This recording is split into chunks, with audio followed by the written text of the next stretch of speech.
Aujourd'hui, nous allons plonger dans l'une des pages d'histoire les plus sombres et fascinantes de l'histoire moderne, la montée au pouvoir d'Adolf Hitler. Comment un agitateur politique et marginal est-il devenu en quelques années le dictateur le plus redouté de toute l'Europe? Quels mécanismes sociaux, politiques et économiques lui ont permis de transformer la démocratie allemande en un régime totalitaire? Voici l'histoire de l'ascension d'Hitler.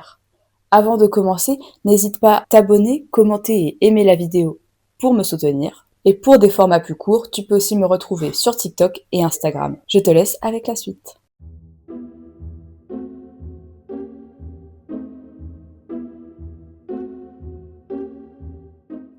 L'Allemagne sort de la Première Guerre mondiale vaincue, humiliée par le traité de Versailles, amputée de territoire et accablée par les réparations. La République de Weimar, instaurée en 1919, est fragile. Dans les années 1920, le pays traverse des crises majeures, dont une hyperinflation en 1923 où le mark ne vaut plus rien, un chômage de masse et une instabilité politique, avec des gouvernements qui se succèdent sans jamais durer. En 1929, la crise économique mondiale frappe l'Allemagne de plein fouet. Des millions de personnes perdent leur emploi et la misère ainsi que la peur de l'avenir s'installent. Beaucoup d'Allemands perdent alors confiance en la démocratie et cherchent un sauveur.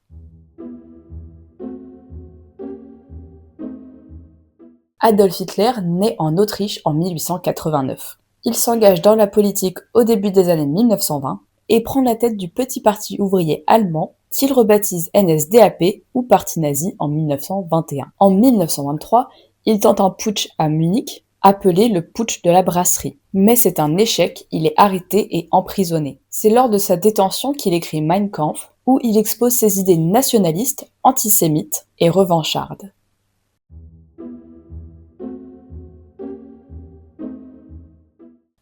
Après sa sortie de prison, Hitler change de stratégie. Il décide de conquérir le pouvoir par les urnes. Le parti nazi se structure, crée les jeunesses hitlériennes, multiplie les rassemblements de masse et développe un culte de la personnalité autour d'Hitler. La propagande est omniprésente, désignant les juifs, les communistes et les étrangers comme responsables de tous les maux. Les nazis, eux, promettent du pain et du travail, séduisant alors les chômeurs, les classes moyennes ruinées et les agriculteurs. Les élections de 1930 marquent un tournant. Le parti nazi passe de 12 à 107 sièges au Reichstag. En 1932, il devient le premier parti d'Allemagne avec 37% des voix, mais sans majorité absolue.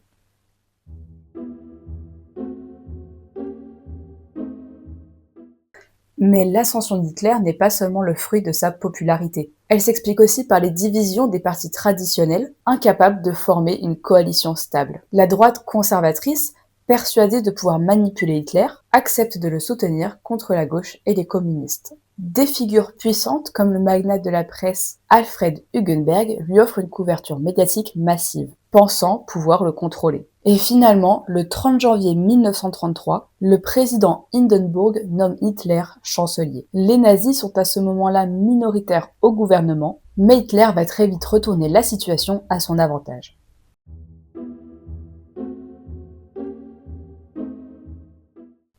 Quelques semaines après sa nomination, l'incendie du Reichstag, attribué aux communistes, sert de prétexte à Hitler pour instaurer l'état d'urgence. Il obtient des pouvoirs exceptionnels, suspend les libertés civiles et fait arrêter des milliers d'opposants. En mars 1933, la loi d'habilitation lui donne les pleins pouvoirs. Les partis politiques sont interdits et la presse et la police sont contrôlées par les nazis. En juin 1934, lors de la nuit des longs couteaux, Hitler élimine ses ennemis au sein même du parti nazi, notamment les SA.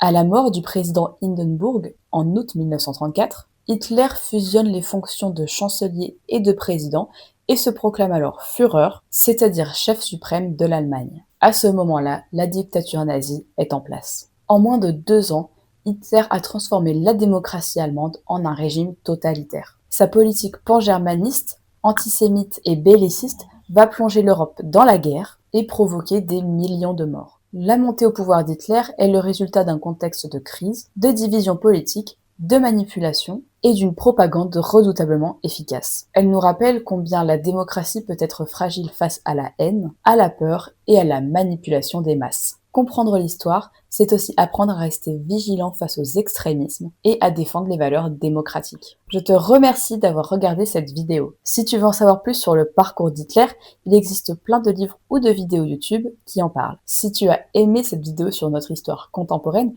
n'hésite pas à t'abonner, à liker, à partager et à commenter, ça me fera chaud au cœur. En attendant la prochaine vidéo, tu peux aussi me retrouver sur TikTok et Instagram.